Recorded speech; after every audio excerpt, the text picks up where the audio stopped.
Assalamu alaikum. So in this video, I will be speaking about my revert story. For those of you who haven't seen me on TikTok, basically I was born Jewish to a Jewish family and I converted to Islam in 2018. So I get asked a lot of how I converted to Islam, of course, as most reverts get this question. So in this video, I'll get into it. So, as I mentioned, I was born to a Jewish family. I was born in Montreal, Canada, to actually a Hasidic family. So, up until I was 3 or 4 years old, up until my parents' divorce, I was raised Hasidic.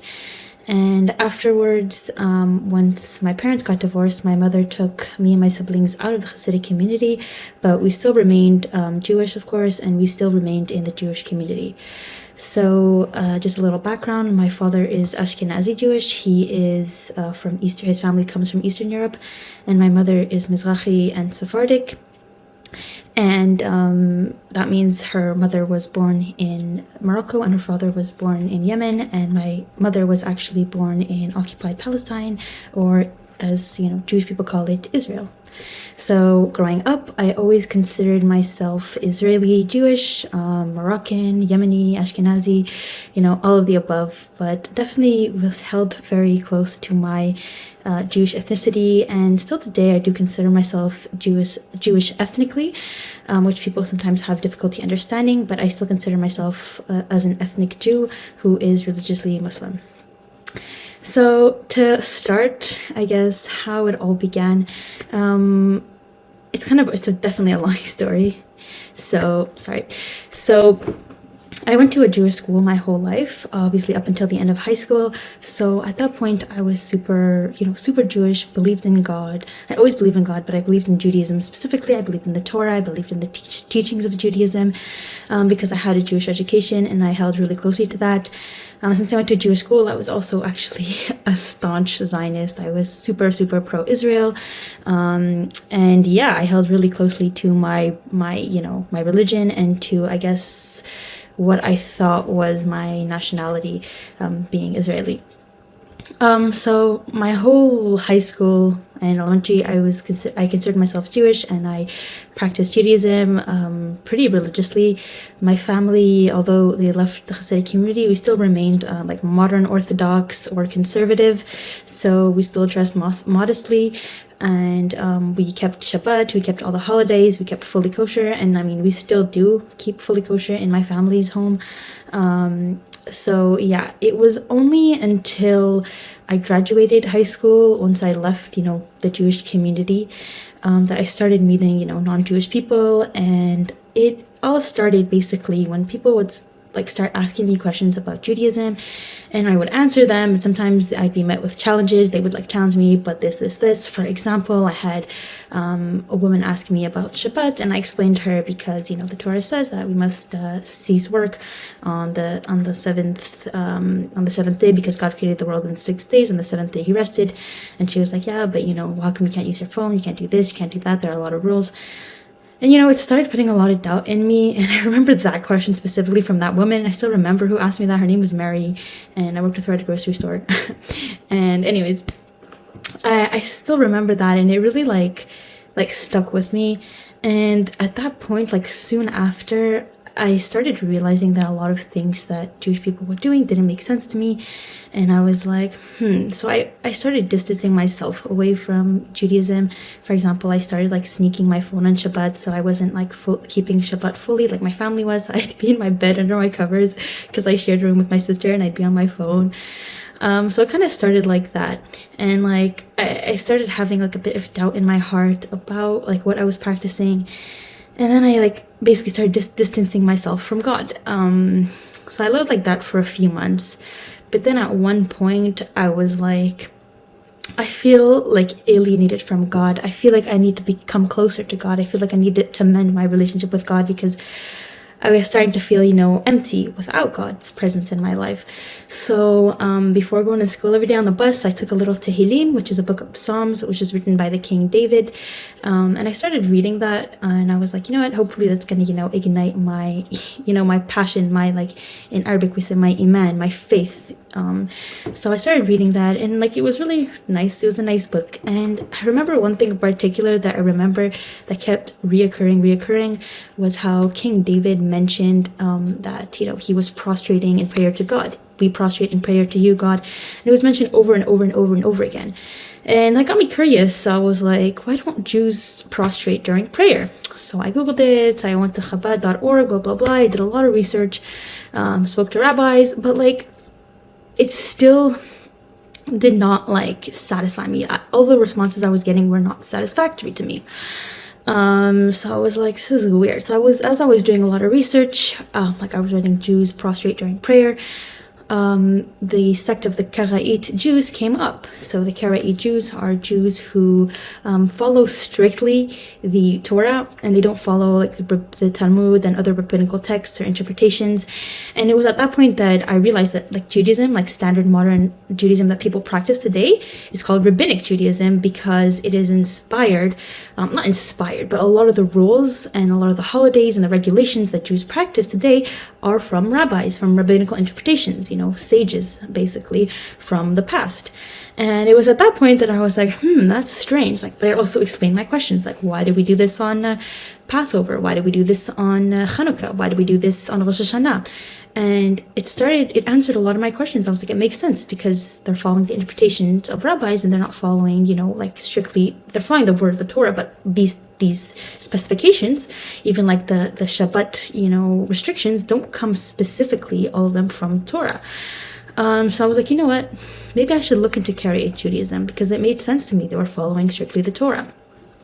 At that same time, I didn't really have any Muslim friends. I had one Muslim friend, but she wasn't, we never spoke about religion. But I knew some like Muslim people online that I would sometimes speak to.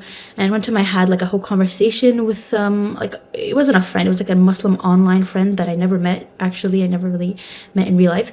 But anyways, we had a discussion and we were sending each other videos about like, religion. And I saw this one video about like, debates between Muslims and Jews.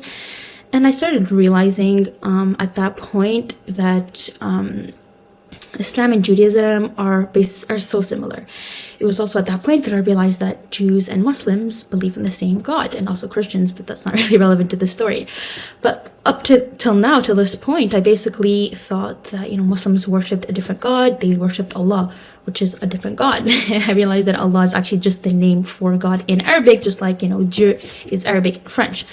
So I was like, okay, they believe in the Torah, they believe in the Gospels, they believe in all of the Jewish prophets that, Jews believe in.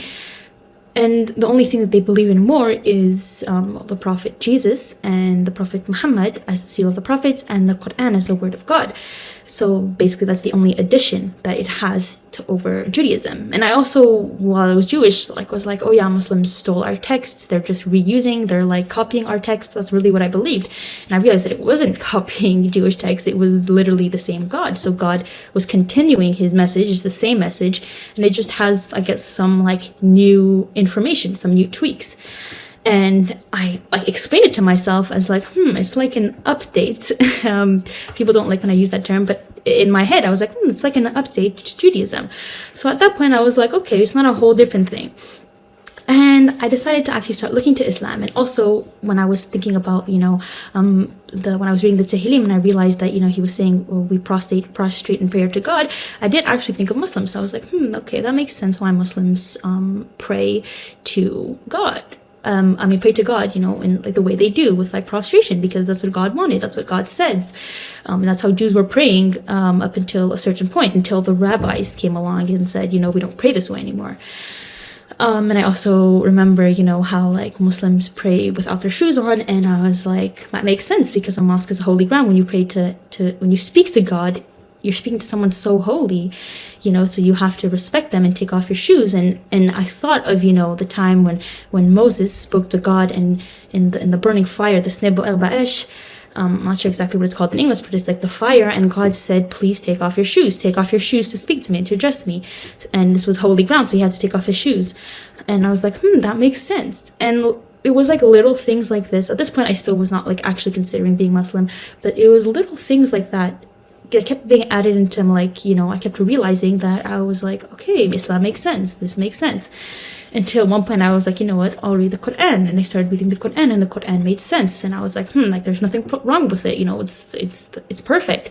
But at that point, I still wasn't like fully, convinced like I'm going to change my religion, because I felt like the thing that was holding me back most was, honestly, I felt like I'd be abandoning all of my cultures, all of my traditions, everything that I once believed in would be like completely gone, just because, like, I'm changing my religion, and my religion was a fundamental part of me, of who I was.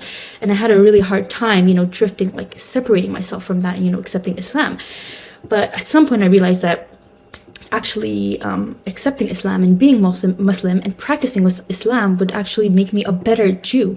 And I wasn't separating myself from Judaism. It was the same God. I was still being, it was still the same religion as the God of Judaism. So I came to realize that at some point.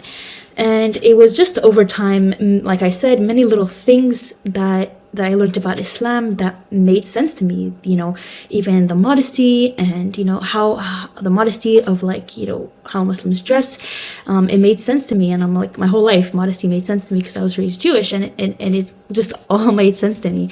And I can't exactly remember what was the last drop that made me Muslim, but I do remember when I decided basically to become Muslim. It was Ramadan, it was 2017, and I was like, you know what, I'm going to do Ramadan just want to see what it's like, so I was like, I'll do it. And as a Jew, I had fasted for like Yom Kippur, so it was like 25 hours for Yom Kippur, so I'm like, yeah, I can do this. And I was able to do this, and I was like, you know what, I want to fully immerse myself in it, so I'm gonna like pray too. So subhanallah, I actually learned to pray like really quickly. And I remember that I think it's in the Quran, or it says that, God made this language easy for you to understand. And I was like, subhanallah, I was able to learn to pray so quick, and I never had even spoken Arabic. All I knew was like shukran and salam, like, honestly. So I started praying, and I remember one time I was in bed, I was like, okay, how do you become Muslim? And it said, you just need to repeat this word. It was the shahada, the sentence. So I said it on my bed, I was like, La ilaha illallah, Muhammad Rasulullah. And I said it, and I'm like, am I Muslim now? Like, I feel the same. So technically, I was Muslim since 2017, but I still at that point wasn't like fully like immersed in Islam. Like, my heart wasn't fully there, so I don't necessarily consider myself fully Muslim at that point. And I still had some things to work on, abstain from certain things that Muslim must abstain from. But yeah, I was still starting to, think about Islam. I went to some Jum'ah prayers. And then it wasn't until later, it was in January, I met this girl online, and actually it was funny. I was like posting a lot of stuff about Israel, like a lot of pro-Israel stuff, and she like was sent over by one of her other friends who like sent her over to talk to me and be like, why are you like supporting this, that?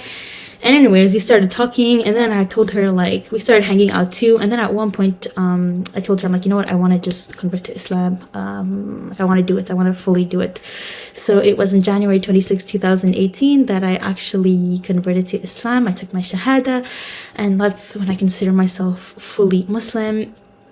And yeah, that was pretty much it, how I went from being Jewish to being Muslim. I hope this video isn't too long, and I have like different things I can add, but I don't want to make this video too long. So if you have any questions, you can always ask me more questions, and I will address these topics as best as I can. Thank you so much, and ma salama. Welcome back, friends. I hope you enjoyed the video till the last minute. The girl is reciting a story that how she came out from the darkness of Judaism and how she entered into the light of Islam. From the basic, when she started with practicing, with doing preaching of Judaism with his parent, with his friend in the church, and also in his holy places.